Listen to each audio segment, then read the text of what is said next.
Hey everyone, welcome again to our now annual Things That Happened in BL now/GL 2024 review. And right now we have some of the greatest, wonderful, kindest, well-dressed, good-smelling, moisturized Thanks for reminding people from all around the BL world with us. And since the genre has grown, so has our panel this year. So I'm going to let people introduce themselves and what they're doing. Let's go ahead around this little square. Let's start off with Alyssa. Hey. Hello, everybody. My name is Alyssa Danielle. I am a BLGL Kpop T-pop reactor on YouTube, as well as the co-host for the Basic Chat. So, Yay! Topher, what you doing? Who you doing? Who you are? myself mostly, but hello. I am Topher of Topher Reacts over on the YouTube universe. We react to BLGL music just in general, whatever shenanigans pop up.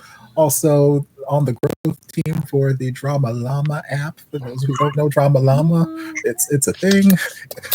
It's an app. Drama Llama is an app.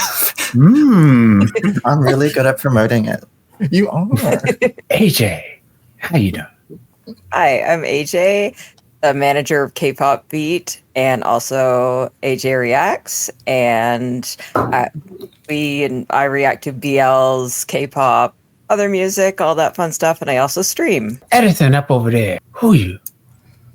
For me, I do Femmes React with DC. What else can I say? No, what else can I say? I don't know what to say. Now, the man that doesn't need any introduction, but go ahead and give yourself an introduction. Shaqii.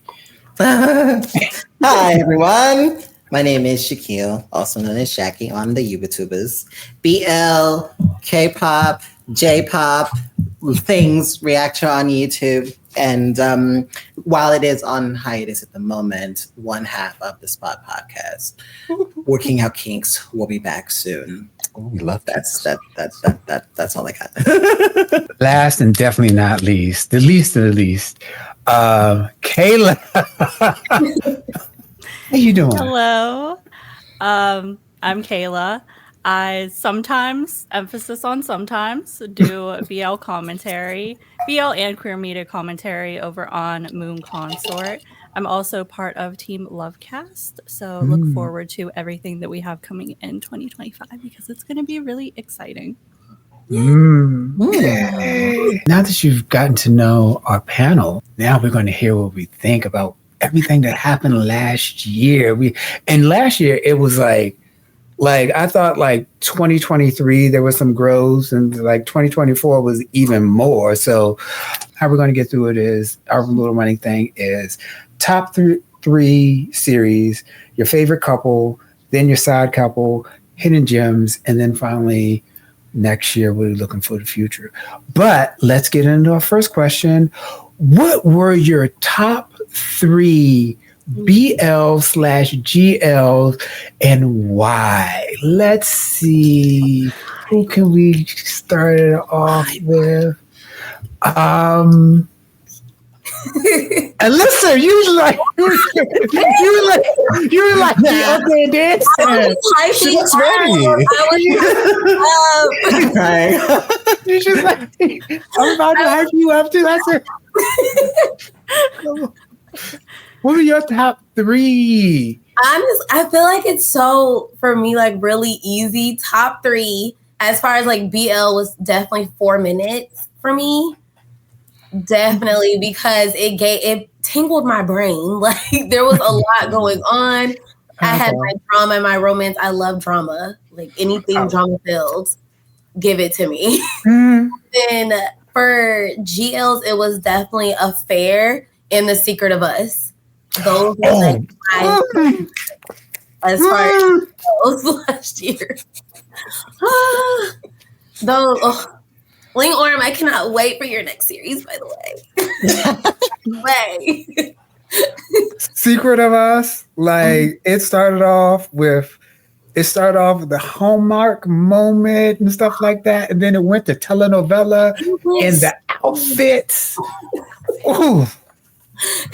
So you said this was called Secret of Us? I need to the outfits were like, I was like, ooh. It went downhill so fast. I was like, I felt so bad for my girl Lita. I felt so bad for her, but it was in the end. But yes, the drama, I ate it up every episode.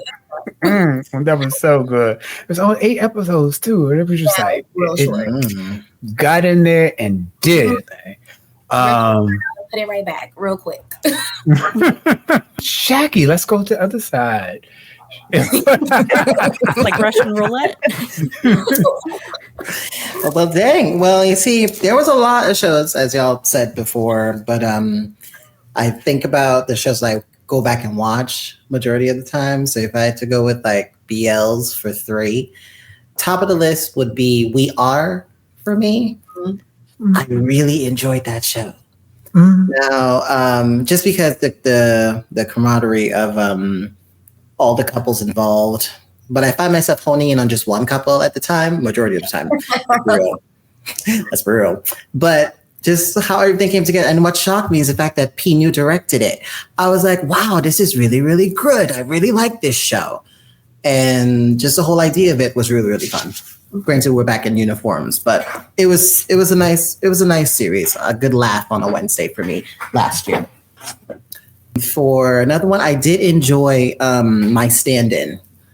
That was a really good one also. Messy. Just it was messy and how it worked together.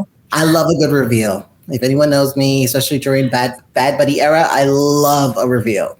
And how everything came out at that point was so nice. And it was so well done. And actress did such a good job. First time I ever saw, I forgot his name. Poom, I think is his name. Mm-hmm. Mm-hmm. Like, yeah, it was the first time I ever seen him in anything, and everything was just so well done for me. And also, I agree with Alyssa. 4 minutes. Mm-hmm. 4 minutes was nice, real nice, absolutely. Mm-hmm. So, but that's BL. There's a bunch of GLs as well that I really enjoyed. Also, I don't want to check because I'm trying to stick to the 3. So there's name them. Okay, so you know what? All right. So this is expansion. On the spot. We're going on the spot. Since we're going, I'm running this, so we're running this now. If you have a GL that you want to put in, even just one, we just got to name it. Okay. Right. All right. Well, I'll give it to Loyal Pin. Give it to Loyal Pin. And the reason I said Loyal Pin is because, again, the storyline to me was great. The costumes were everything. The staging of the series was also very well done too. And it's Becky and Frame. Like I just love them. I just love them. So, but yeah. But I will give nod to The Secret of Us as well, because I had me like here. So very well done in regards to shows this year. So AJ, how you doing? All right. So my top for this year, Love for Love's Sake was this year, right?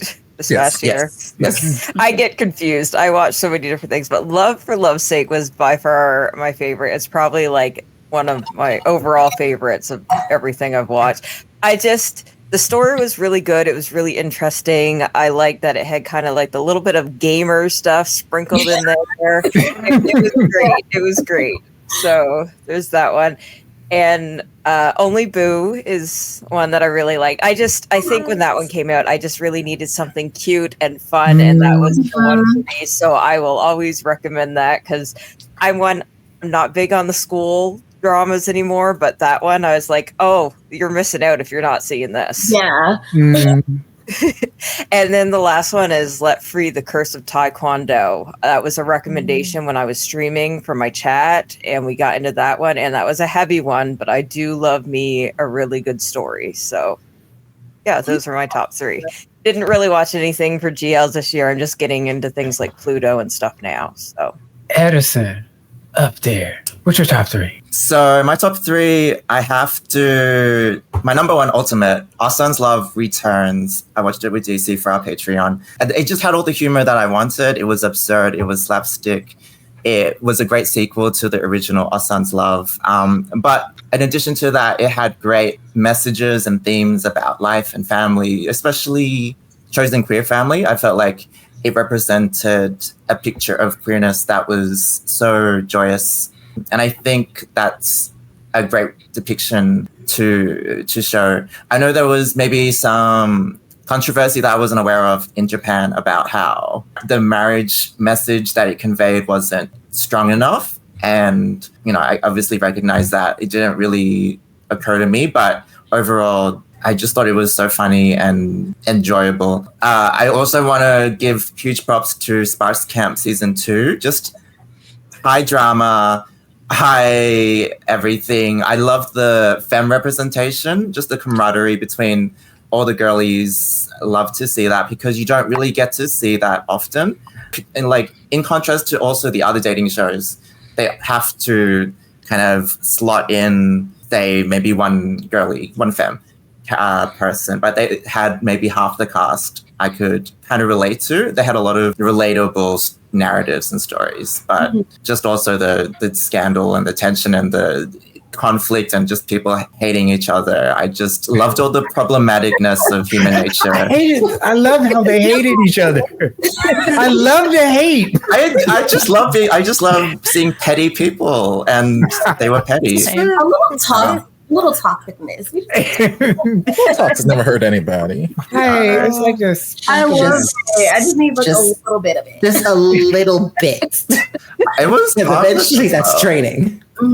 So yeah, I love that for the Philippines, for Black Sheep. Really keen to see if there's another season. And then I think my third one is Love in the Big City. I just love what it represents for South Korea in what's happening with them, and also the representation and the themes. Now, you mean the series or the movie?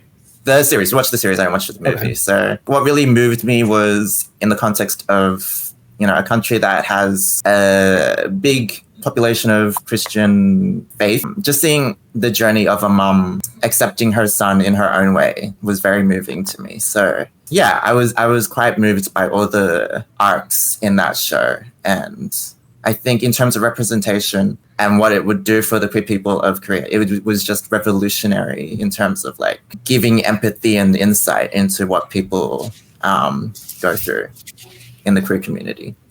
Okay. Very interesting. Topher, how you doing?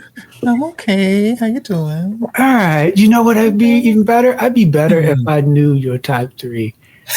I knew my top three. Everyone would be better all around. Well, I have two just honorable mentions because I try not to include series that haven't finished yet. So these two haven't finished, but I feel like if they had finished, they would be in my top. They'd be my number 2 and my number 3. See Your Love. I think we got one episode left, but it's so damn good. So good. I went in a little skeptical, and it started. I'm like, okay, this is fine. And then I saw Eugene / Jonathan, that we've renamed him Eugene because my brother's name is Jonathan. And I can't be out here feeling these feelings. Eugene. But like the story has just as it's gone on and on and on. The acting, the cinematography, just the inclusion of this deaf character, and how you can genuinely see the main character just trying to communicate with him, not for any other reason other than he just wants to be able to communicate with him. He wants to be part of his world. And I'm like, this is beautiful. I love this. Another one that's not finished yet, but I feel like it would probably be in my top is Heart Killers, because Jung. It's my first series with Jung, and I'm like, sir, why have people been gatekeeping you? Why have they been hiding you from me all these years? My goodness. So yes, there's still like half a season to go, so I don't know how they're gonna land that plane, but I've enjoyed everything so far, so I feel like that would probably be up there. But the ones on my list, third place I got Only Boo, because it was really, really cute. It made me feel things. It was adorable. pretty much everything AJ said. It just came at a time when I needed, you know, something like, because I think I started that during the subathon that never ended back in the summer. Yeah. So I was in the middle of like 800 series. We watched so many different levels of emotions. I'm like, I need something cute. And it was, but it was also just well done. So I enjoyed that. Second place, I have Dead Friend Forever. Just because I'm a big just horror person in general. Of, you know, all the tattoos I got last year, I think like 3 of them are directly horror related, and another 3 are just like cute things with knives. So it's like I'm just a big horror person, and I feel like that scratched my itch for gay stuff, but also like and a bitch. I've talked about it on my channel so many times where there's like this catharsis of watching a series or a movie where someone who deserves to get their ass kicked gets their ass kicked. And that series did such a good job of presenting these characters where I'm like, please kill every single one. Every last one. Every single one. There's only one person that I was like, I don't agree that he died. He shouldn't. I don't remember the character's name, but the same actor from it was probably White. 4 Minutes who got his cheeks. Probably the boyfriend that shouldn't have died. Yes, he White. did not deserve that. He didn't deserve it. He the only one. Then I'm like, no. Everybody else, I'm like, end him quicker, faster. That's why I didn't want to be there. Why did you bring me here? I didn't want to be here. Dead Friend Forever. Yes. So I was here for the drama. I was here for the shenanigans, here for the theatrical. It's really good. It's one of my honorable hidden gems because I don't think a lot of folks was really talking about that on my timeline. Oh, okay. And then in my top spot, anyone who's been on the stream is not surprised. But anyone who's probably just been on the channel be like, I don't know. But I love The Only One. The Only One is they are my babies. There's something about a good hashtag stepbrother boyfriend still a story that gets me. Some people like friends and lovers, enemies to lovers. I don't know, but I feel like the cinematography and that was so well done. The writing was so, just the dialogue that the two main leads speak to each other at all times is just so well done. The way they just look at each other, everything about it. I'm just like, oh, even in spite of, whatever the ending, I'm like, whatever. Because I know the ending is continue on until like the second season or whatever. So I'm like, okay, that's fine. But I'm like, it's just so good. It's so good. It just does it for me. And everyone's like, Topher, I thought you said you hate high school BLs and you got 2 in your top 3. I'm like, I'm sorry. I'm sorry, y'all. I can't help it. It's what it is. Yes. I need to go back and finish that one. The Only One. Aren't they all high school? No. Well, yes. Okay. I gotta You're such a hypocrite, and you can't tell. I know. I'm sorry that they were doing high school well this year. 2024 was the year of high school. It was cute. It was cute this time. Like, it was cute. Is DC still here? Did DC? Oh, DC. DC was so mad at your opinions, Topher. He had to leave. Said, I don't agree. All right, I'm back. So funny. Let's just take time to reshuffle. We're all in a different order. I'm like, hey, bro.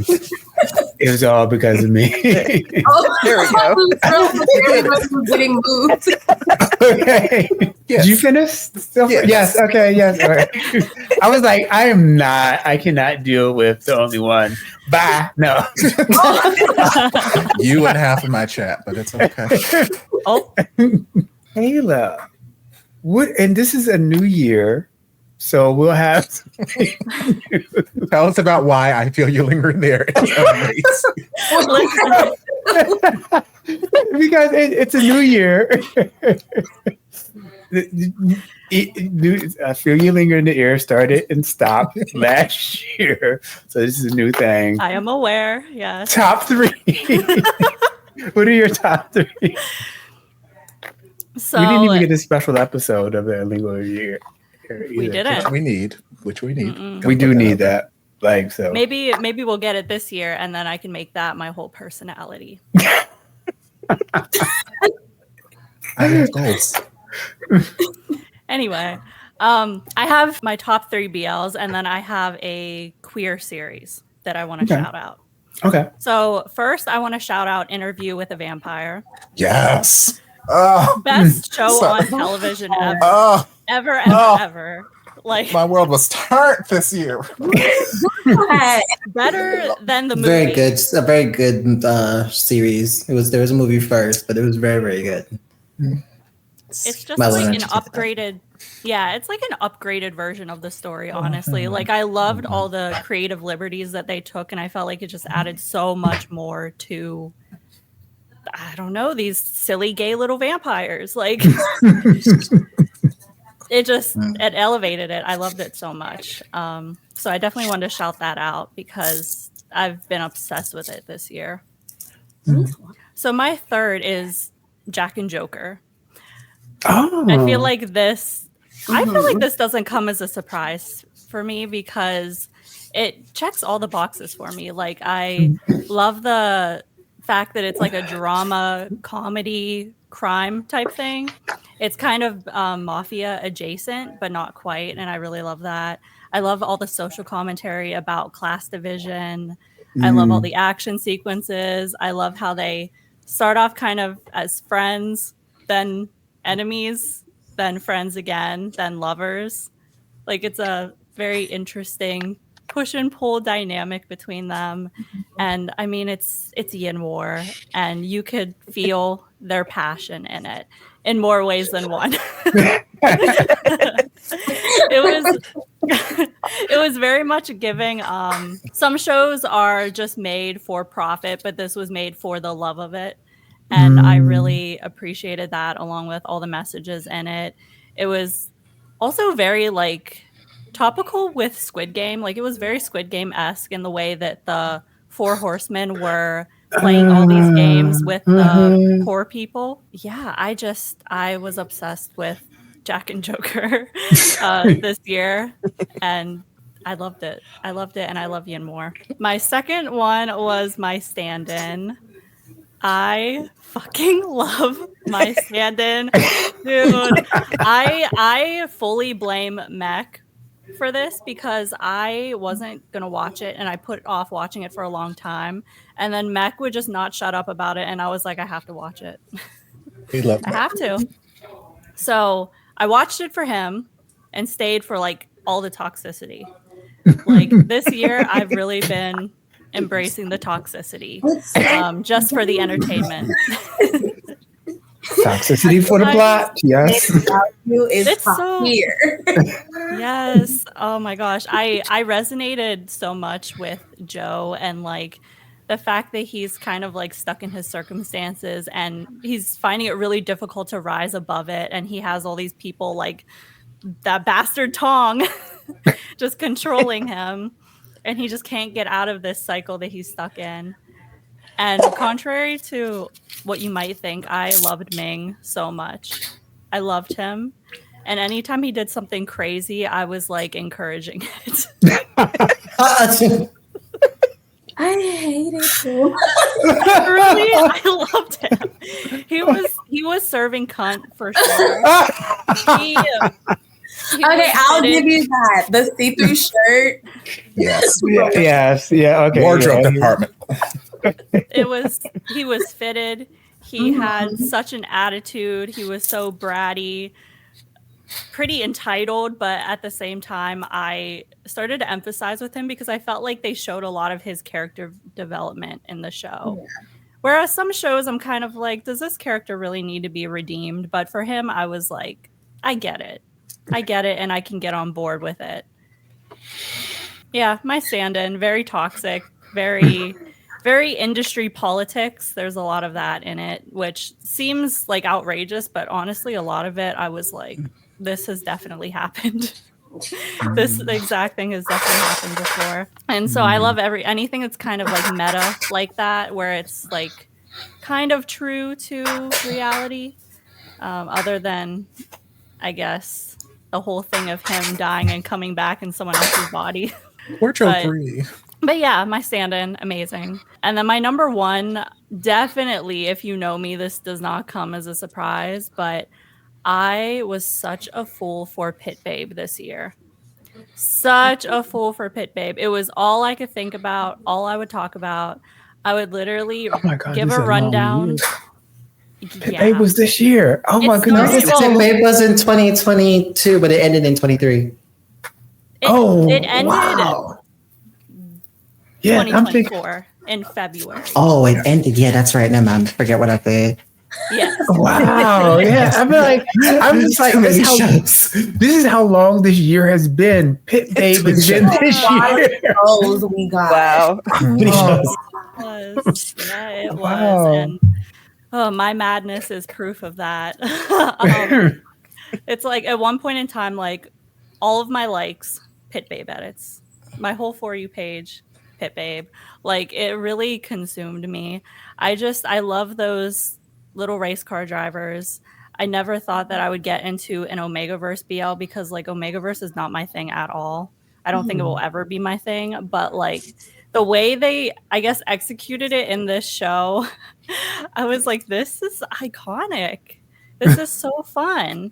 I laughed so much, even though I'm pretty sure it wasn't supposed to be funny. It was very entertaining. I want to give a warning to not watch this show if you're ovulating. That will be a lot for you. Could have warned me earlier in the year. But okay. Oh, It's a lot. The cast are they're a lot, and there's a lot of them. I walked away with like 7 boyfriends, so that was fun. That's cool.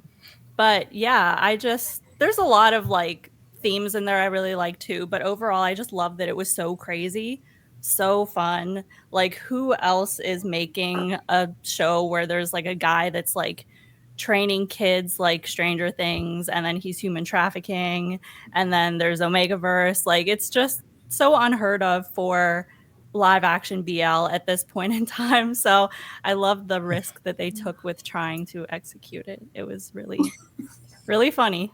I loved it. It was giving me like X-Men Charles Xavier, Right. X-Men social powers. So yeah. They could have definitely kicked it a little up a notch, just a smidge, but it was cute. It was fun. It was fun. Season 2's coming. Yeah, season 2. I'm just gonna put out my 3 series real quick, and this is kind of all over the place. Kind of getting off on like with Pit Babe thing. It was actually an anime BL, Tadaima Okaeri. It's Omegaverse, but it's about this couple, this guy and a guy, one's an alpha, one's a beta, and just them having a family. It was just so sweet, and it was about like having like just they had a kid, and it was just all so adorable, and it was just like but then also it brought in like you could see how there was the politics of, especially in the queer community, gay community, about mass versus femme, and then all this other kind of stuff, and like how people are not allowed and how you are to be, and then the classism and things like that. And it was like, oh, this is so sweet and lovely, and it was like family, and it's a good watch. Another one for me is a GL. Ayaka is in love with Hiroko. It's a Japanese GL.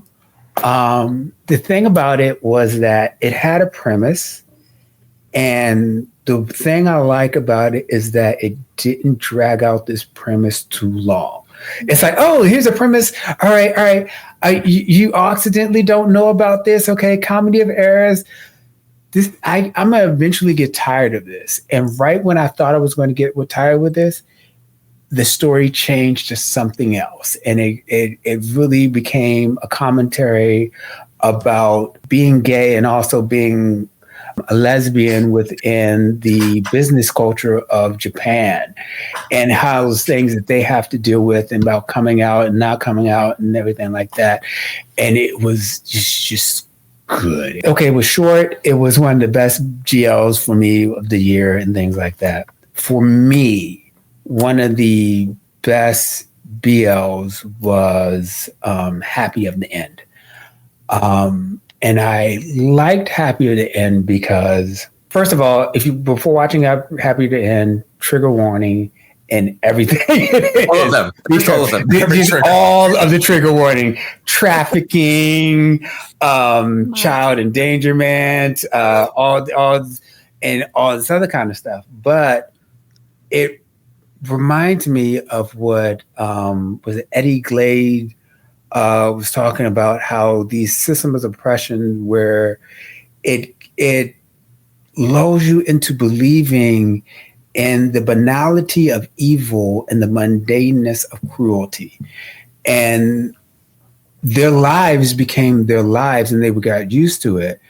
And it was just an everyday thing.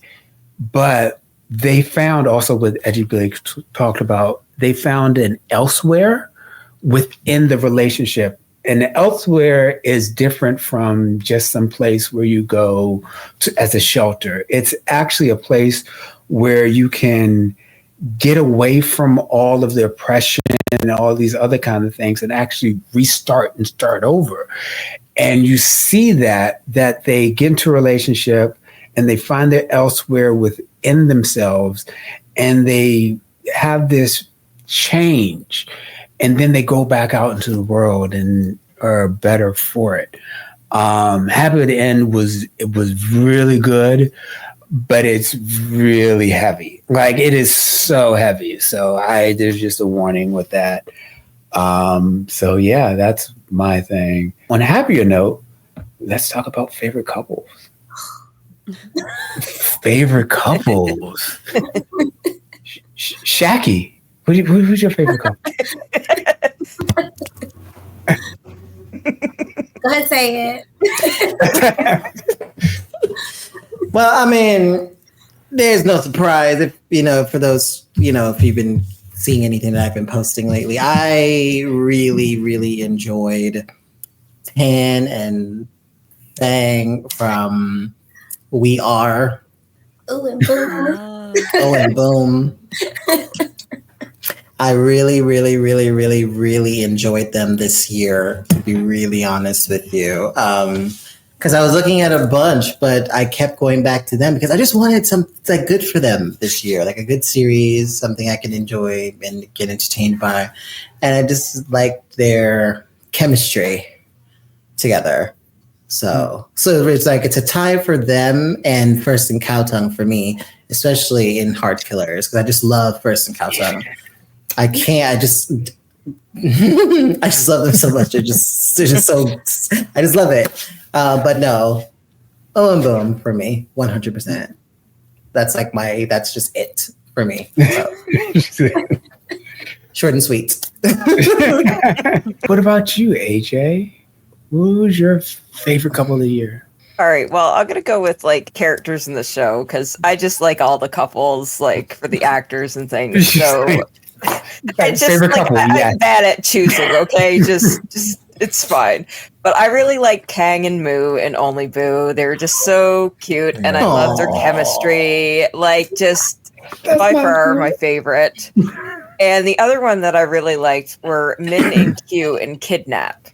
I really liked their chemistry, and I was excited to see Ohm paired with someone else. So that was a must watch for me, and I enjoyed it. So they were my other favorite couple. Kayla. It is taking everything in me to not be like Xenonu. They're always my favorites. Do it. I don't know if you can see, but they're always my favorites. But no, for real, I really loved Yin and War this year. Them as Jack and Joke was amazing. They have really good chemistry, and I think it stems from the fact that they are friends in real life. Yeah. So they already have that camaraderie together that really sells it. It really does. I already loved them so much in Love Mechanics, and Jack and Joker was just again, it was an elevated version of it. Yeah, I just love them together so much. I don't know what else to say. I think they complement each other really well, especially their characters in the show. I love how there's they kind of view each other as like one is evil and one is bad and one is good, but really everyone is morally gray. And so that plays into their enemies to lovers type thing they have going on a lot. But yeah, they were just really good. They were giving for me, especially as those characters. I think that them as Jack and Joke are what sold the show for me in the end. And I love that it was their brainchild that they kind of came up with and like funded and all of that stuff. So I thought that they worked really hard this year also. And it paid off. Yeah. Oh yeah. It was, oh my goodness. I really liked that series, and I thought it was going to be so unserious, but then it got serious, and I was like, why? What are you? Oh my God. So yes, that was such a good series. Edison. My favorite couple is from I Hear the Sunspot. It's Taichi and Kohei. Just because Taichi, I felt like embodied the best version of a himbo, the best version of like a lovable puppy dog goof. So positive, so radiant, kind of dense, but that's his character. I just, as a person who's still growing, you're kind of like, I like people for so many reasons, but I started to find Taichi so appealing because of his personality and not necessarily his face. I don't know if that's not a good thing to say, but it's your truth. Speak your truth, baby. It's your truth. No, go ahead. But it's like, it's kind of like one of those things where it's like, yes, the personality was so appealing. I was like, oh my goodness, so radiant, and you just feel safe and supported in his presence. And then Kohei, so sweet, so sensitive, such a great mouth, great looking mouth. The actor is. My. I just think. What'd that mouth do? What? I didn't know we could talk like that. Right? I'm just like, you had to log in to watch this video on YouTube.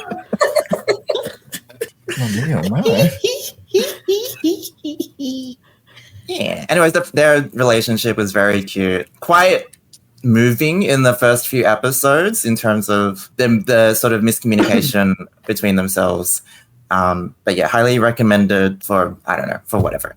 And then I want to give a shout out to the Unknown Brothers. Just their angst was very compelling. And the little brother, just the way he looked at his big bro, unrelated big bro, it just a longing. I just felt it. I just felt his despair. So I was very into that. So since we're talking about brother lovers, Topher, who is your? This should be no surprise to anybody. Who's your couple of the year? Favorite couple of the year? Should be no surprise to anybody but Ming and Joe from my stand-in. That Detective Dick Datchery and the Anal Investigation Squad scene got. No, I'm kidding. No. I wasn't sure if you were. No. It goes back to the only one, Sheng Wong and Tian. They gave me everything I needed except like the finale of the ending. But again, season 2 is coming. But I love them. I love everything about them. They made me want to be in high school and be in love. They made me like I wanted to feel that level of just like maturity and just like genuine connection at my old age of 19 that they were feeling as these high school students. So I'm like, they just I don't know. With your stepbrother. With my stepbrother, I don't have one. But I guess it's not. Maybe that's where my problem. That's where I went wrong. God gave me a stepsister. Oh my God! We learned so much about the genre and people. Pick your poison. Pick your toxic. I almost killed you twice in my stand-in or steppers. It's okay to admit that we love a little toxic. It's okay, There's children. nothing wrong with a little toxic. Okay. Okay, it's fine. So, Alyssa, who's your favorite couple of the year? To be honest, Mhm. I really think it's going to be Forced Book this year. Mm. And mainly Forced Daddy. because I don't know if everybody watched it, but Peaceful Property wasn't a BL. However, the episode that Forced Book was in had a BL story. Mhm. And that moment, like the scene that I don't think I've ever seen them have such an emotional like scene before. Mhm. At least not like that one for me. And it took it over. I was like, whoa, like the emotions that they brought out of each other in that scene was just everything for me. And then definitely honorable mention, I have to go with AJ Kong and Moo. Like those are my favorites. Love them. They warm my heart so much. They're so cute. Yeah, definitely. Mhm. Mhm. But yeah, And, that Forced episode Daddy, of Peaceful Property was like, I was impressed by them. Amazing. It was so good. Can we have more of that from them? Yes. Oh, okay. So we need to, I like this at the end of the year because I'm like, all right, okay. Add to my list. Twinkle it. This is what I'm gonna force people to watch on the screen. I'm crying. Yay. Right on. Again. Yeah, we don't run polls. We run what I want to watch. No. What's that like? What's it like to watch one series at a time? One series all the way through. Yeah, what's that life like? When you figure out that, let me know. Send me a DM when you figured out the secret. That's true. All right, so now let's get into side characters, side couples, side Wait, did you ships. say yours? But I don't. Mine were just like it was a tie between either the Only Boo or the Kidnap Boys. Like it was just seeing him. I was so concerned about going into Kidnap because I was like, I'm going to be kidnapping, and then we have I fall in love with your kidnapper, but. Oh my God, him with someone other than the only, I forget his name. No. Nanan. You could put him in with Nanan in a plastic bag. I think that would be my, just his just the way that he was and stuff like that. I was just like, I'm eating.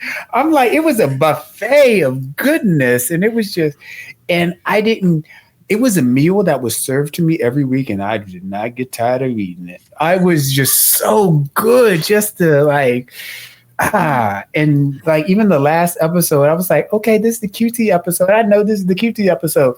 What y'all gonna do? I'm just like, yep. I knew it. This is where you have me is when I know it's not going to be anything, but I tune in anyway. So like, I'm like, it's not going to further. There's no reason for this other episode. It's already done, but you still give me what I want. And so just, I like the Kidnap, but then also Only Boo, just the way Moo was. And then also the way the other do. And also I want to shout out to Cal Tone, so it wasn't, I didn't have like one, just the relationships were just all good this year. Now it's like mayonnaise because he goes with everything. That's one way to put it. Mayonnaise. Also, I want to say, Ayaka and Hiroko, and also oh my goodness, the girls from The Secret of Us. I love their relationship when they actually stopped being angry at each other. They were cute together. So side characters. Side characters. Who said that? Who was that? Who said because that's my person going to go first. It's like we're in school again. Right. Shaqii is like, who said that? No. Go up to the blackboard and write. Hello. Oh, the blackboard. Oh my god. I used to hate that. I was like, no. Hello. Side characters. Let's go with AJ. AJ. Side characters. I had a or lot of couples? side characters and couples this year. I was like, is there a limit to how many we can put down? Just go for it until DC tells you to stop. Yep. Right. So starting off, we have Melk's character in Only Boo. I loved her. She was just so cute. It was great. Everything about Only Boo was cute. So yeah, there's that. I really enjoyed one of the side characters from Love for Love's Sake, the really cute one. The glasses. I think he had glasses and curly hair. Oh, I liked him a lot. So it just, I don't know. I like that because like I like the little friend group we had going on and things and that was really good. And I really liked from Wandy Good Day, I really liked Cher, which was Flute's character, and then whoever Drake's character was in that. I really liked that we had those characters. Cher was just, the character was just really cute. And Drake's character, I like that we got a little bit of a different character with that. I wish we would have been able to explore his story a bit more. Like that would have been wonderful. Like we need more different representation in these series, and I'd love to see that. So can we expand on it? Just the last one, the side couple from Only Boo. I loved them. It's all about Only Boo for me this year. So, all right, that's my list. Edison, side character, side. So I have a side character, Venice from my Huyo project. Very special place in my heart in terms of what they represented. So trans character, but also they exhibited so much joy and so much strength of character. In the story, they had a friend who passed away, and there was a lot of conflict between Venice and the person she was kind of in a relationship with, but she just had such a good attitude from the beginning to the end. So yeah, I just think she was really, really special, and she definitely beat all the other side characters for me. Yeah. Alyssa, do you have a side character? I have a side couple. A side couple. Okay. Soon to be main couple, but they've always been my favorite side couple since my school president, Winnie and Satong. Like, I'm obsessed with them. They can do like they're just. I cannot wait for their main couple moment, but. Yeah, they made my heart flutter. They're just so cute. Like everything, how they talk to each other, like how they got together is just so cute. I just love it. Yeah, definitely Winnie and Satong. For sure. For sure. Topher. Do you have any side brothers? Do I have any side? Not How much time do you have? No, this one was the hardest for me because, like, TC, you know, I got side ship syndrome with the quickness. Anytime I start a series, it just like I just started We Are like a week and a half ago. We got through like I think episode 4 at this point, and like literally since episode 1, I'm like, I've not seen this Pond and Pooin in anything. They're great. They're cute. Show me these 4 over here. That's all I need right here. Give me more of this. And like Winnie and Satong, like I don't know what it is about them in that particular series where I'm like, they're grown. This is all I need from this series. Like I need nothing else. You could get rid of every other plot point and storyline. They are the only people I need right now on my screen, because I think it's just maybe the flip in their dynamic from when I saw them in My School President, because like Satong was more of the not aggressor, but like, you know, more of that kind of like pursuer person. Yeah. Little tough guy. Yeah, and you know, Winnie's character felt a little bit more passive, you know, where it's like here it's like complete role reversal. I'm like, I like Winnie like this, and Satong is a precious little kitty cat. So I'm like, Yes. So yes, honorable mentions to them. Obviously, I love Eugene / Jonathan and See Your Love, because that is a fine man, and I love me a fine man. Cher from One Good Day was also on my list. So was Cal. Because again, Cal is honestly probably the most interesting character in One Good Day. Like, you have an asexual sexual therapist, and y'all did nothing with him. Y'all did nothing with him but have him design some after hours costumes and then disappear for 6.5 episodes. Like, come on, y'all. He was the character to get some education. Yes. Like, he's like, on paper, he sounded like the most interesting character. I'm like, you guys did nothing with him. That was a waste of a good character. Plus Drake. Love Drake.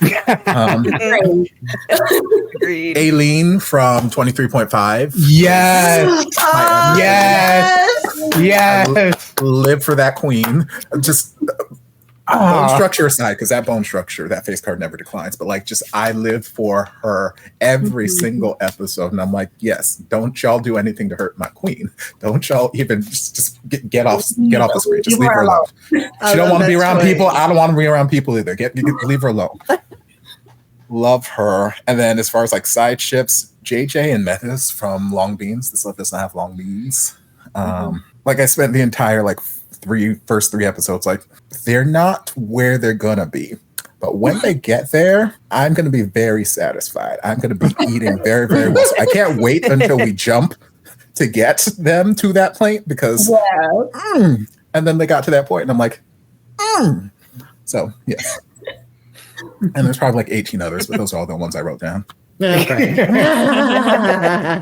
Kayla, do you have side ships or side characters? Or there was one side couple that I really liked. It's interesting because they're from a series that I didn't really like. Or I wouldn't say I didn't like it, but the writing, I was very critical of the writing, along with some other things. But I loved Nant and Prom from Playboy. I was super, super obsessed with them. I watched the series for them. Like, it got to a point where I was just skimming through the episodes to watch their scenes. I really wish the Kpop BEAT Bangkok would like pair them together more, but I think it's the end. I fear it is.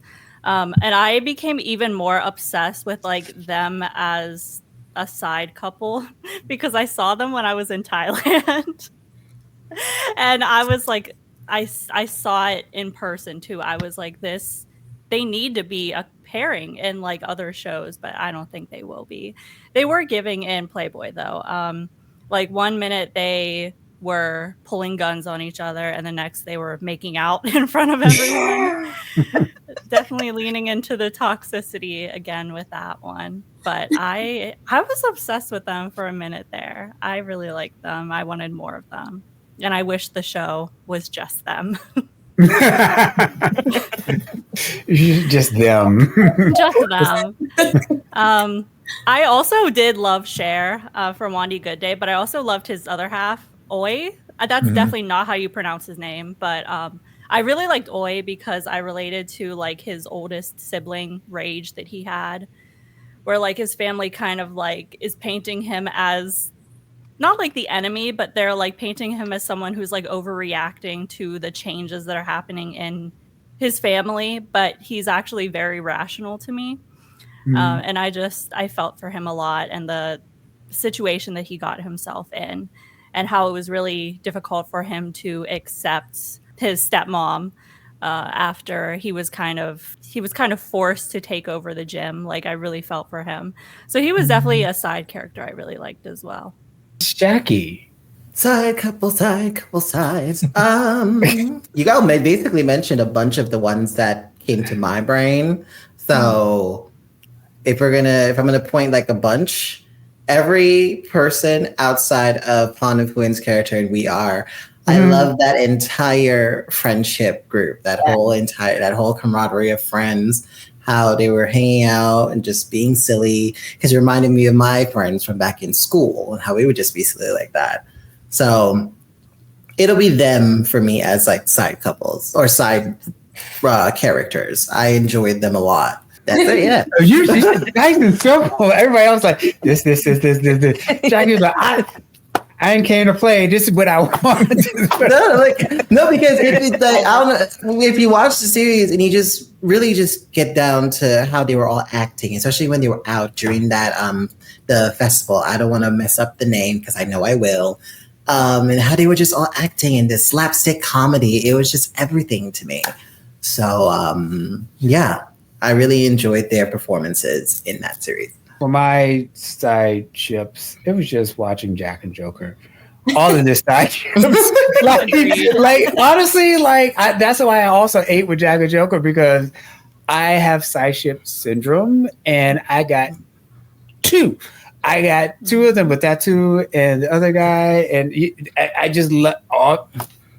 That's all I needed. Jack and Joker was like that, and I was upset during One D Good Day because Drake's character is like, okay, yay, we have some asexual representation and also some information about it. Also, what I liked about, I guess, like also the PSA for sexual health was also a side character in One Day Good Day, which is like, all right, on a lot of these BLs, we are selling the idea of love and sex. Can we at least get some sexual health understanding? Maybe even just like pull out a condom or whatever, like when you're about to do it, or don't open it with your not with your teeth. Not with your teeth. And so, I mean, I just think a little bit of that in. What's so sexy about that? I don't think. So they did a little bit of that, and that's one thing that I did like about that. So now we're going to get into our hidden gems. Edison, what's your hidden gem for the year? I have two. So my first one is Smells Like Green Spirit. It's a Japanese BL that didn't get international broadcast, so I had to watch it in my own way. So it was trigger warnings for it. I think it had bullying and sexual assault. So the bullying was quite harsh. But the story was basically about gender questioning or queer characters in a countryside in the 90s. And they had really great coming out scenes to the parents. It's not one of those shows that everything is perfect and everything is kind of like, oh, happy ending, blah, blah, blah. It's more of a sober, nuanced take about queer existence in Japanese society. So with that, there came a beautiful friendship and all that stuff. But there was just really great moments that I think were understated. I would recommend Smells Like Green Spirit if you can handle a lot of bullying. And then my second hidden gem is, what was it called? Blue Canvas of Youthful Days. It's a Taiwanese BL you can watch on YouTube. But there was just a really beautiful camera work in that show and a lot of beautiful angst in the relationship. But it was just very tender, the two characters, the relationship that they had. So I would definitely recommend that one as well. Shaqii, we're going to go down the line this way. Shaqii, what is your hidden gem? You're muted. Muted? Oh, really? That hidden? It's so hidden we don't even know. I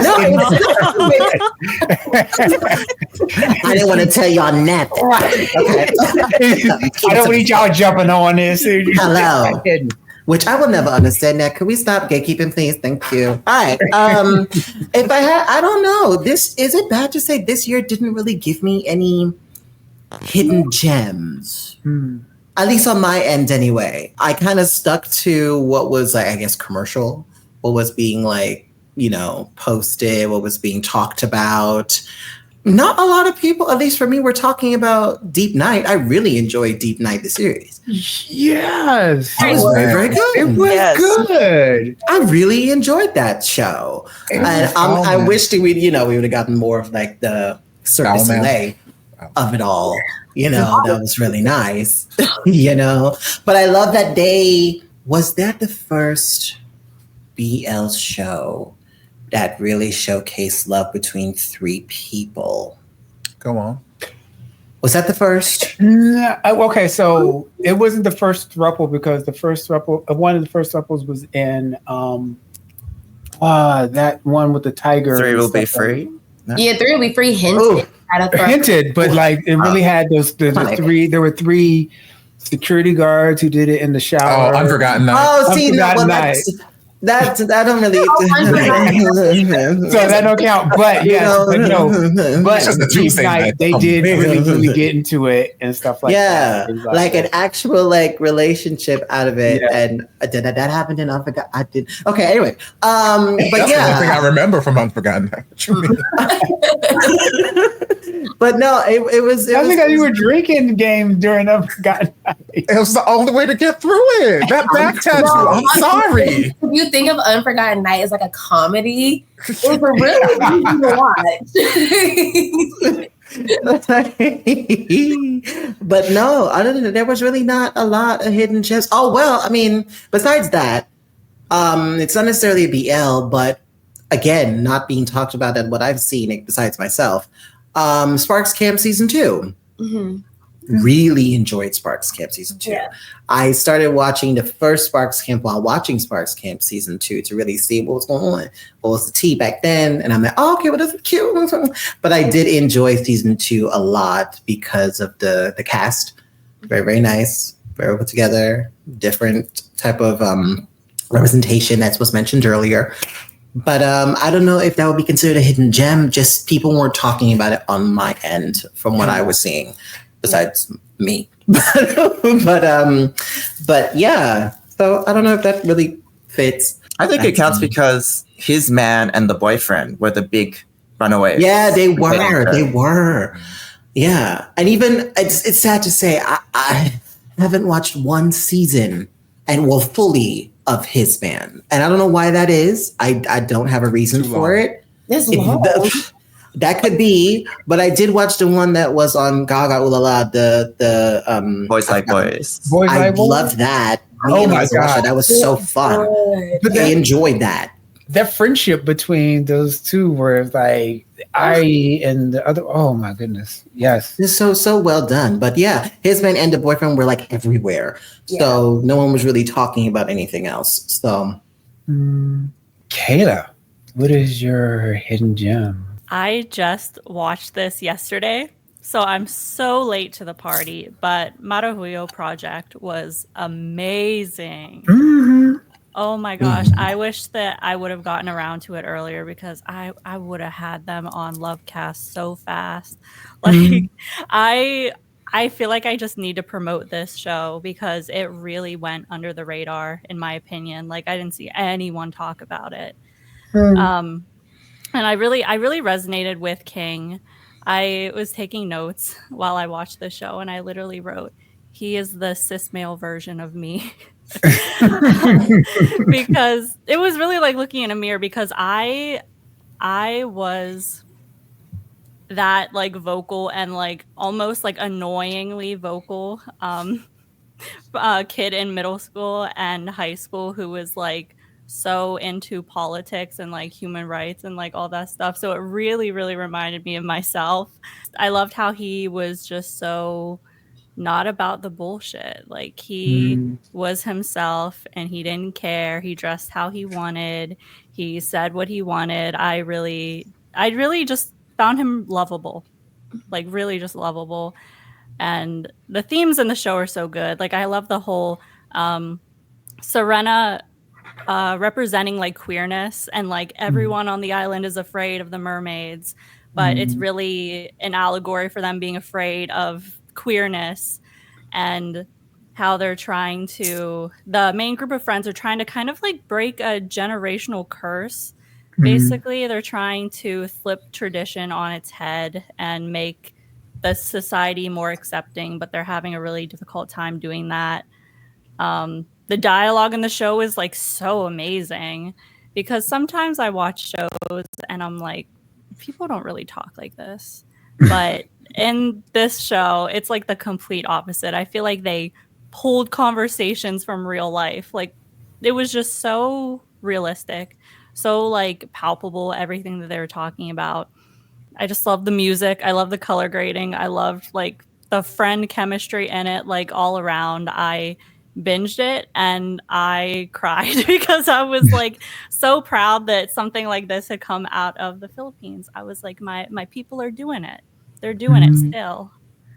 Can we have a return of the Pinoy BLs, please? Yes. Please. Because the fact that that came out the same studio that did Kaya sa Pelikula, Yeah. but like they have it. They have it. It's just what exhausting topic.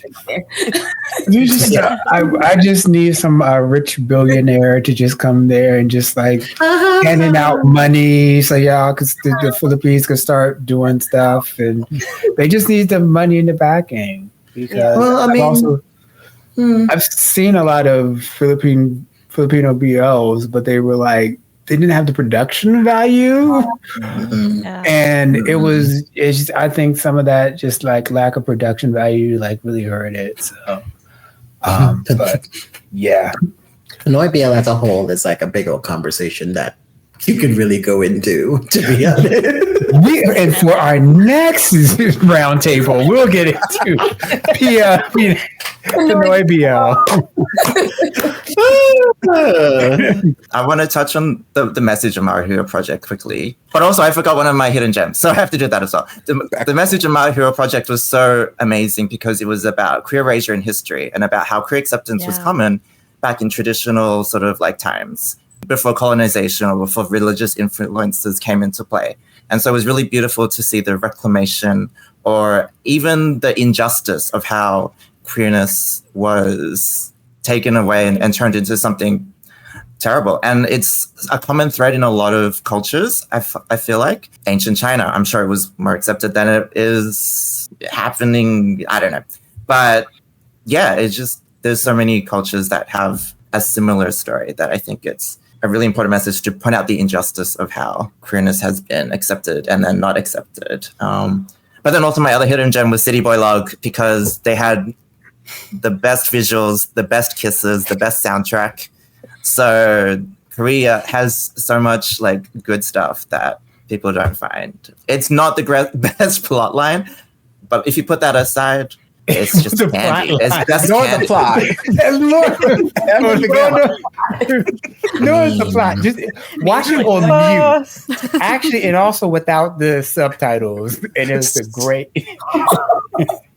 There was some parts of that show that had me shook. And probably had everybody else shook also.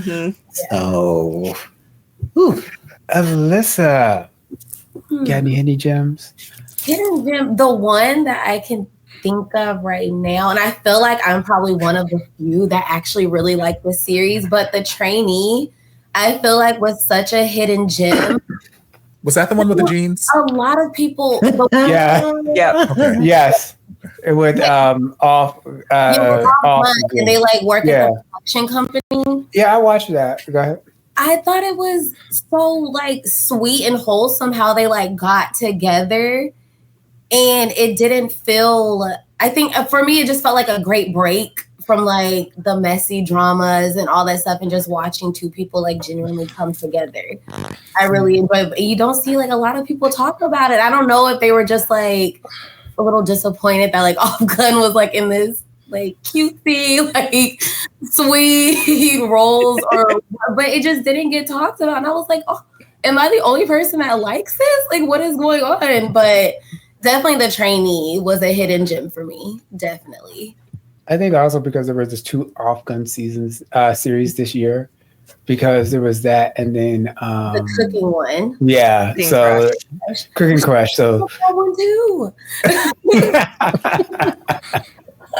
I like that one too, because I like seeing Off play in a different role than like we're used to seeing him play. I was like, he's so cute. He just wants to save his energy all day long. I was like, no. I really, those, honestly, both of those were hidden gems for me. Like, so cute and just like a breath of fresh air. I slept on those. I'm so sorry. We're not even going to talk about it. Yeah, I watched both of them. It feels so bad. Topher, do you have any hidden gems? The only one. No. I've never heard anyone at all talk about the only one. Well, never. I mean, it's like I feel you linger in the air. I didn't hear about that. That was actually my second choice. But this where That's the why only it's so one hidden. It didn't come out this year. You are the Kayla of the year. The only thing I wrote down was I just said literally all of the Philippines. Literally just any Filipino BL. Because That's fair. like I feel like they're still making quality stuff, but I feel like they are so buried underneath all of like the big, like Thailand pumps out a new series every other day. So it's like I feel like they're just getting so buried that no one's talking about them, or they're not talking about them a whole lot. So like I'm not seeing a lot of discourse about them online, but like people are recommend them to me. Either DC will bully me into watching something, or like come on, bully. Chat will recommend something. That DC told chat to go recommend. Yeah. And it's like anytime I take a trip to like the Philippines, like I feel like I'm always happy with whatever I get, even if it's not the best series in the world. Like I still feel like I'm enjoying myself. Obviously everybody's mentioned the Maruhuyo project, so go watch that if you haven't watched it. If you're looking for something non-serious and maybe not the best thing in the world, but it's fun to just have a little drink and watch. Sky Valley was one from the Philippines that came out. Shaqii.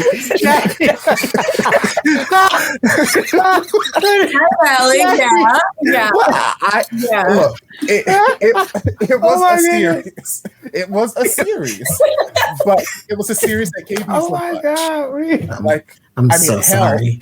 It prompted us to come up with the top 10 worst wigs in BL list. For the Drama Mama channel, because I'm sorry, I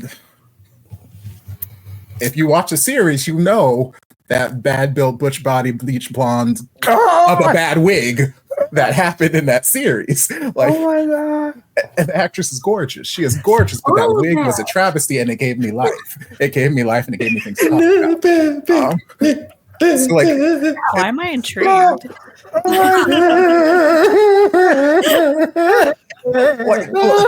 You got bad wigs, you got dildos and freezers, you got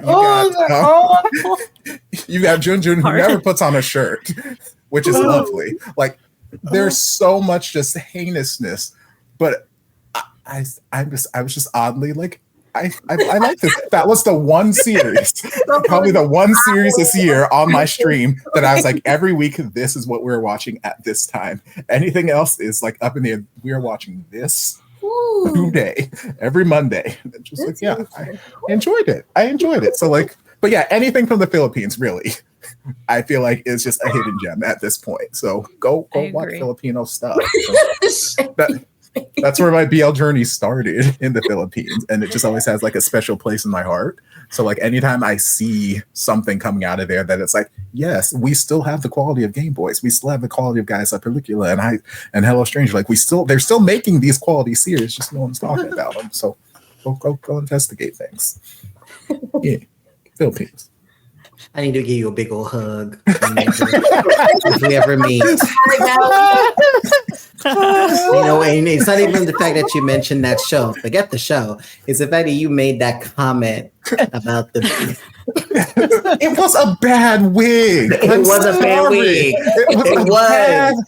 But I just didn't think someone would say it out. It's like, I don't know what in the Black Friday Amazon sale that wig was, but it was a bad wig. What was worse, that wig or the wig that Jaw had in, what was it? Until We Meet Again. You know what? Jaw gets, he gets a pass. Don't bring Jaw into this. He gets a pass for that wig. Okay? All about all right? Me takes the cake from the show that he was in with that bad wig. So Jaw gets a pass. Oh God, y'all are funny. Oh, Okay. Anyway, AJ. and I'm gonna AJ, follow that from hey, Topher, you gotta okay? follow this like with the hidden gem, please. Your hidden gem of a wig, hidden gem of a whatever you. I'm going with Deep Night. I feel like that wasn't talked about enough, and I really enjoyed it. And from what I've seen of people talking about it more recently, everybody's like, "Oh, that one. I don't like that one," but I loved it. It gave us something different. We got the throuple. We give me all the things. I just wish we would have had some more time to spend with it because we didn't have very many episodes, and I felt like they could have did more with more episodes. It's one of the few series I'm like, yes, I would have appreciated more episodes. So, and the other one that I didn't see people talking a lot about, like on my feed anyways, was the JBL Perfect Propose. I just thought that was a nice series. I don't remember much about it now because it's been a minute since I watched it, but I wanted to mention it because I really enjoyed it when I watched it. So, yeah. Okay. Well, Sugar Dog likes another one. yeah. Okay. Well, first of all, like my hidden gem is anything from Japan. But besides that, I forgot about this. But like one of my side couples was from Deep Night. It was Madame Freya and her girlfriend. Yes. The thing about it is that they were not only a GL couple, but they were older GL couple because they're both in their 40s, and that is what you really don't see. You don't. I boy love all this other kind of stuff, high school and all this stuff, but I like to see older people because people just don't fall in love when they're young and then they just die when they're gay. But it's like older people. I would like to see older people or adults and just the first representation of them. But my hidden gem is not Deep Night. Even though that was amazing, I'm sorry, I like to have 8 episodes that left me wanting more. That's what I would rather leave it me wanting more than 16 episodes. And I'm like, are we there yet? Like, Yeah, true. I agree with that. so, but not Deep Night, but Madame Freya and her girlfriend had a side. Yes, they had a side story, and it was just like only about, I think it was like about 4 episodes long or something like that, and just how they got together, and it was cute, and it wasn't anything revolutionary or anything like that, but I like the characters and I like to see how they got together, and I like the representation of an older GL couple. First of all, a GL couple. Second of all, an older GL couple, and just seeing how they did. And so that was my hidden gem.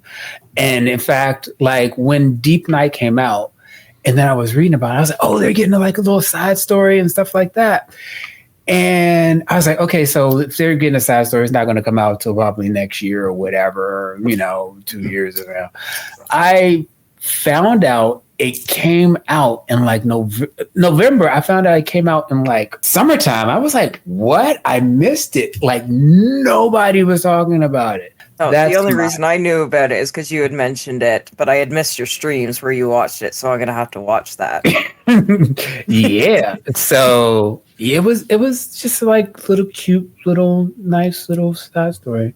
Okay. Oh, but now that you brought that up, I do want to shout out the 23.5 teachers. That couple was very cute. Yes. Oh, that's they were cute. I did like them. Mm-hmm. I guess also I'd still call her Alien in the trainee, but she was like Alien was in the trainee, and her little side character and how she was helping out people and all this other kind of stuff. And I thought she was like the relationship between her and the other character. And I know it's supposed to be an off-gun series, but it really wasn't about off-gun. It was about the straight couple. So we have come to the end, and our last question. What are you looking forward to? What are you hoping for? What do you want to see out of the genre, BL, GL, whatever, queer, genre in 2025? Let's start off with AJ. I'm just looking for something different. I want to move away from the high school and the college things. And I know I have loved some of those in the past, and I know there's still people that like those, but as we move into getting more variety and more series every year, I want more representation. I want different stories, more mature storylines, if you will.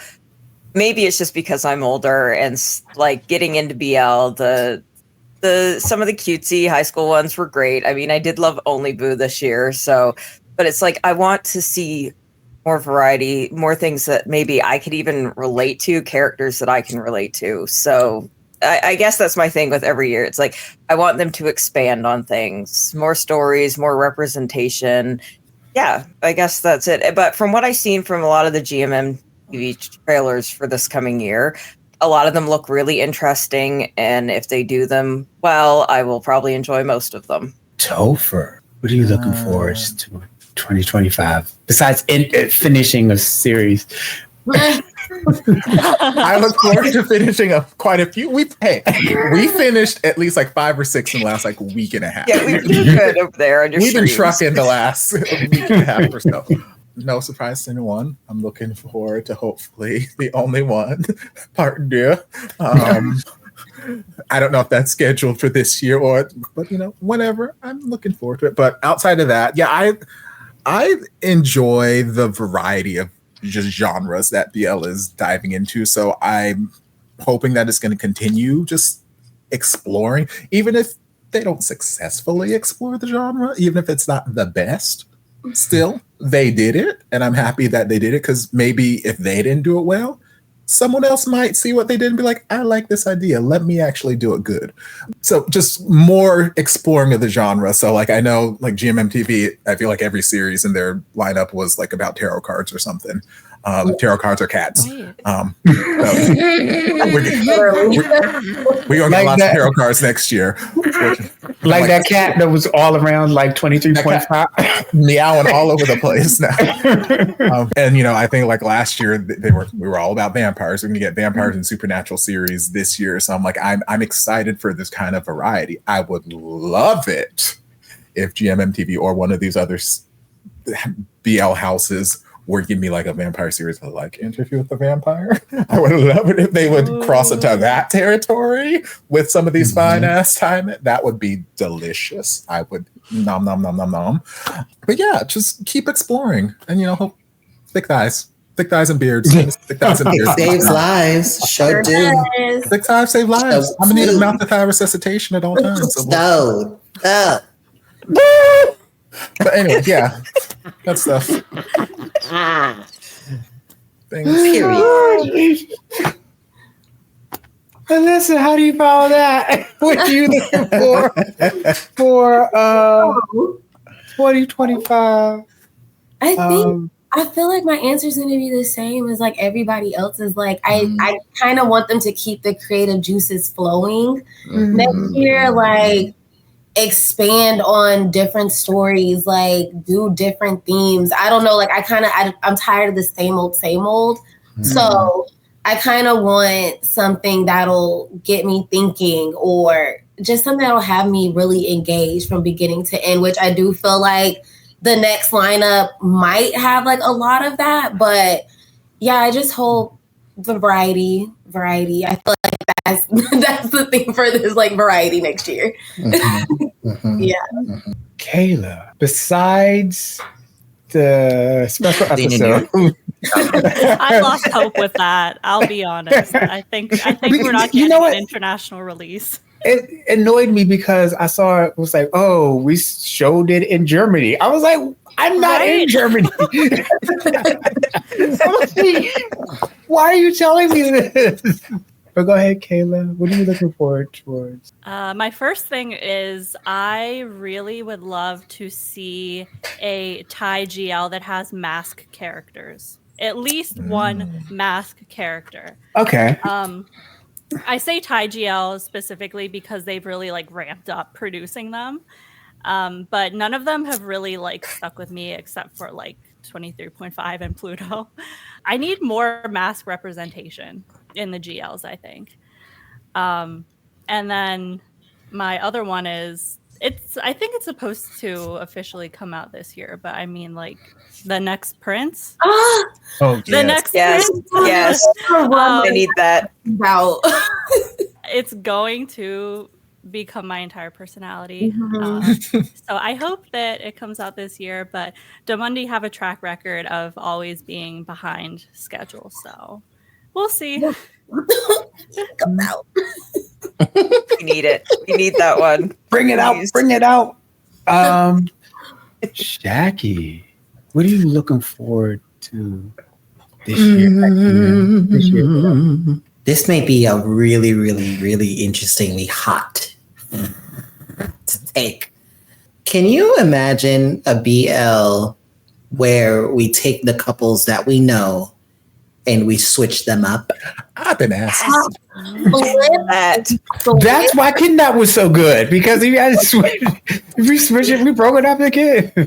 I mean, no, seriously. Can you imagine when we take every single couple that we know and love and just throw them in and take one and then take another and see how it works?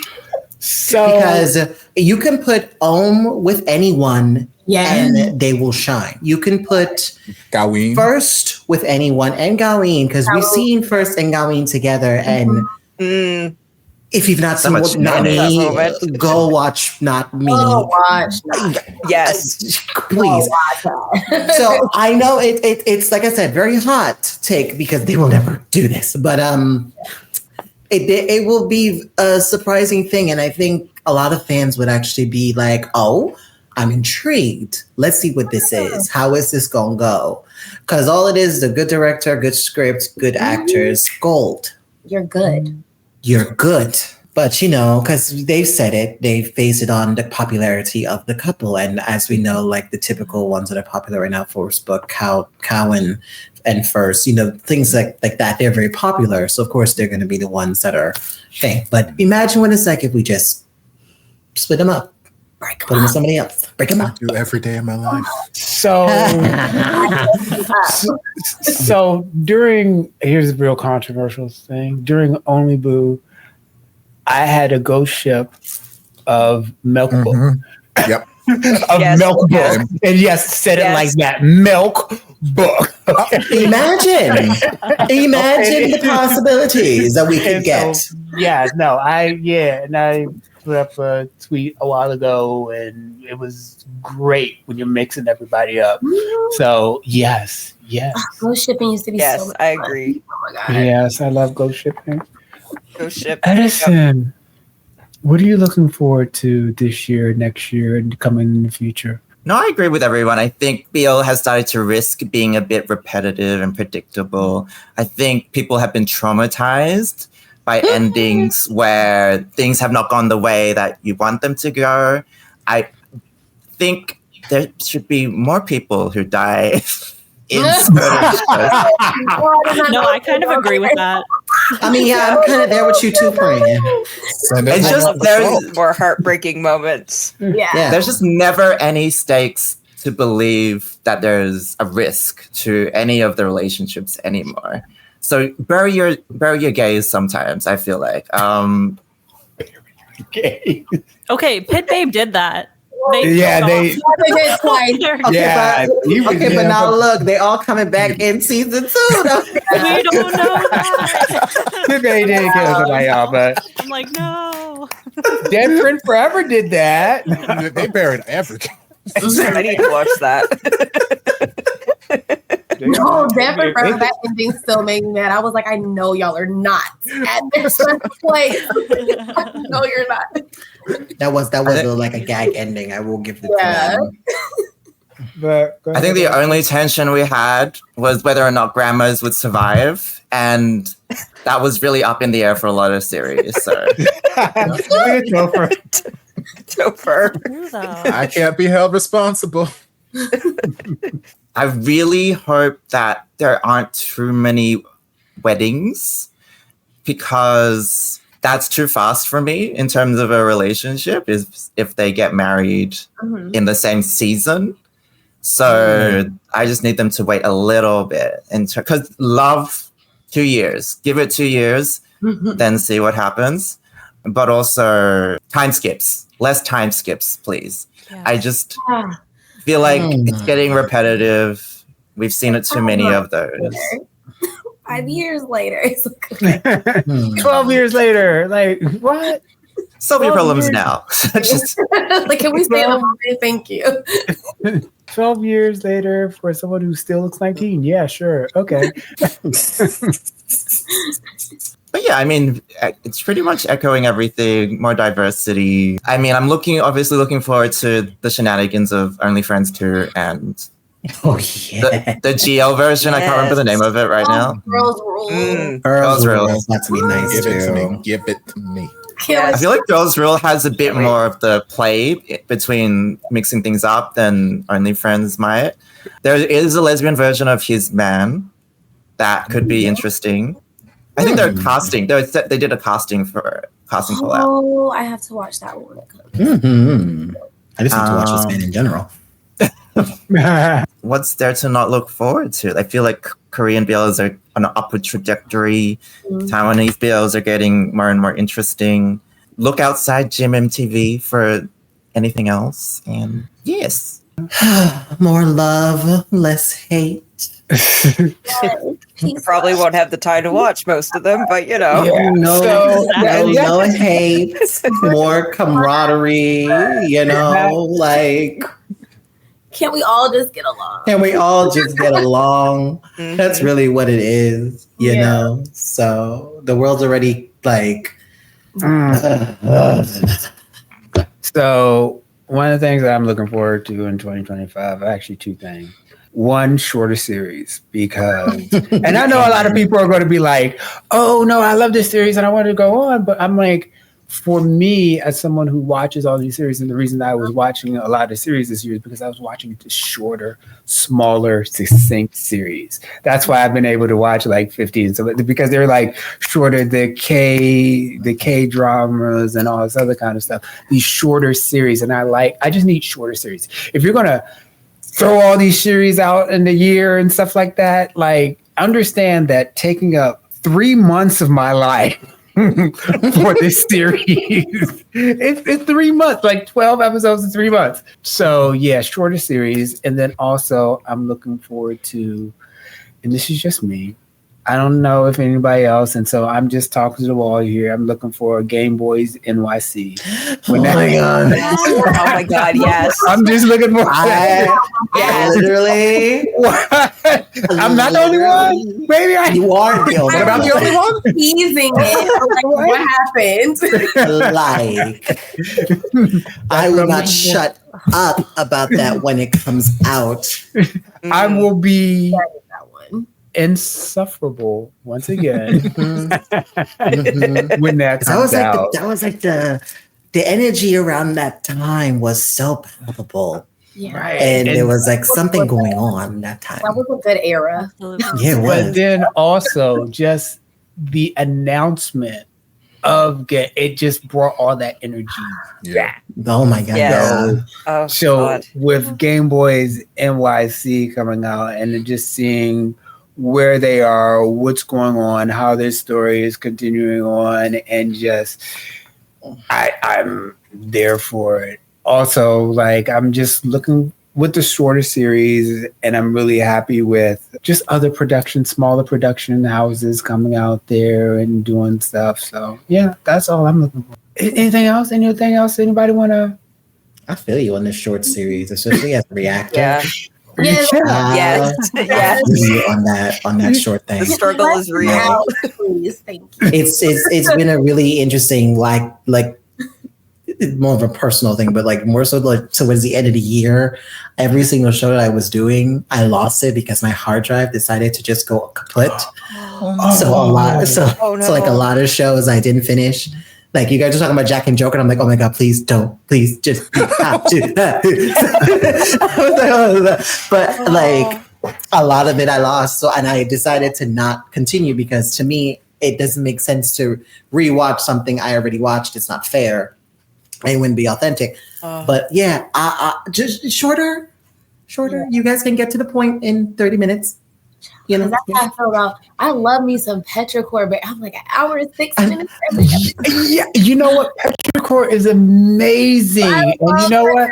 I'm like, But I'm glad I'm Jack and not Joker. editing that I am glad I'm not editing Metricore. I'm not doing anything else. But like, it's too long. Y'all really don't need to drag a lot of this out. I'll do it for England. I got you, my girlies. But it's good. But like, and that's another thing. Yeah. But it's not only watching it, but also with some of it's editing it and then putting it up. Yeah. And so just like an hour, then you have to do that. It's just like, oh my God. Then editing it for YouTube because there's ice in my face and then I have to bring in for an hour to No, I will say like if it was like a full-time Gigiana, I would be like, okay. But this ain't a full-time Gigiana. So like I kind of have to I have to fit in what I can fit in a matter from 6 until 12 o'clock at night. So it's like I can get so much more done if this was a full-time gig. But now, even as full-time, sitting there and you have several shows that are like at 45 plus, it's like, okay. Yeah, and I'm limited to really late at night. That's the only time I can stream, the only time I can record stuff because I got kids. So all my work comes after everybody else is to bed. And then the GMMTV reaction copyright thing malfunctions, and you have to. God. Oh my gosh! I stopped after because they were going back and like unblocking them themselves. I was like, I'm not sending no more forms. Oh my gosh! When you send over 100 forms, it just gets tiring after a while. Nope. But I did it because I just couldn't stop. But like, wow. I told my people, like, look, sorry. From like a year ago. I'm sorry. I didn't have very many reactions up at that point. Thank God, because I would have not had the patience to sit there and block them all. But we love you, GMMTV. I love you. Yeah, I love y'all. We love you. Yes, y'all are doing it. But also just a note for 2025 for everybody here, just success on all that you guys do and all of what you guys are like trying to get done, especially with the Lovecast podcast. Y'all are killing it every single time. I see you guys stuff always, and like Femmes React, Topher's your channel, and Drama Llama. Everybody just kick ass this year and just be nice, be kind, unless a bitch won't try your with. But other than that, that's my philosophy.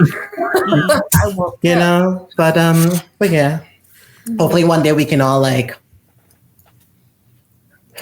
get together. So break bread. All good things to everyone this year. Absolutely. And you too. And this is just my own personal thing. More reactions with your mom. She's so y'all just listen. It's like, I love you. You're great. You're amazing. And I love everything you've got, man, and stuff like that. And I want more reaction with you. But also, if you can do that, if you can get it done, go ahead and get it done. But if you don't get it done, I'm not mad. No, it's been a very interesting year. At least more so the latter end of the year. I think Playboy Playboy was the final straw. Actually, no, that's a lie. Playboy was the leading up to the final straw. I think the final straw, really, with a lot of the shows that we were doing was, what was that one show from back in 2022? Fall on Rook was the absolute last straw for her. I heard it. Yeah. So no, it's more so now picking and choosing like something that she will enjoy properly without giving me the side eye, and I could feel her giving me the side eye. She loves her Chinese drama. She loves her romance stuff. BLs are so like I gotta be very much so touchy-feely with the shows that I recommend that we watch together. But like stuff that have like part twos, like Only Friends, y'all will see her because we did the first season together. And like Pit Babe, she loves herself from Poon Pavel. So she will definitely be back for that. Yeah, she'll be back. It has to be good. but I'll definitely tell her because I'll show her this part. I'm like, Mom, they love you here. They love me, but they love you more.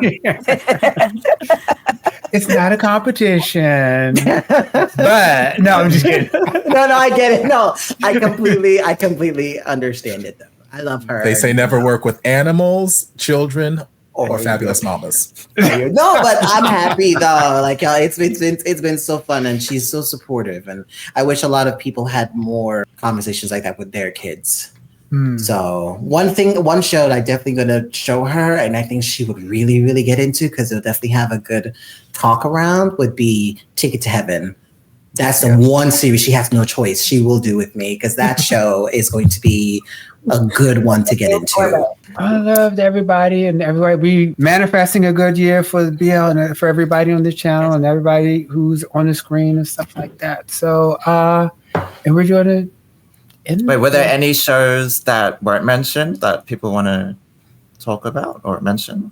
The only one. Yeah, I still don't know. I have pretty ignored this. Is that your hidden gem? That's your hidden gem. I feel like it's just not been talked about much. Topher, what did you think about the teacher boyfriends? That was very confusing. I needed. Well, no, that whole storyline didn't need to happen. They were the most. Wait, no, because I didn't finish it. So Yeah, me either. I'm not going to give it to. started I just say I didn't need them. What I did need is the gym teacher and the math teacher played by Zach Liu from History 2. I needed them to be in a couple. Other teachers, I don't care about. I needed them to do things, and I was very upset. It was a waste of Zach Liu as far as I'm concerned, but it's okay. It's still fabulous. Watch The Only One. It's a little unknown series that no one's ever heard of. You can watch Unknown too. Yes. Hashtag Step Brother Boyfriends. We love it. Oh, watch Bad Guy My Boss, y'all. Yes, that's one. I was just got like a couple episodes in, but I did. Okay. All right. Well, until next year or the next time we have this, signing off here. Bye, everybody. Subscribe. Before you finish, can we do a pose for the thumbnail? Just so, like a still shot, so I can get. Do it for the gram. Oh, Let me what? How did you do that? How did you do it? Oh my goodness. That iPhone thing.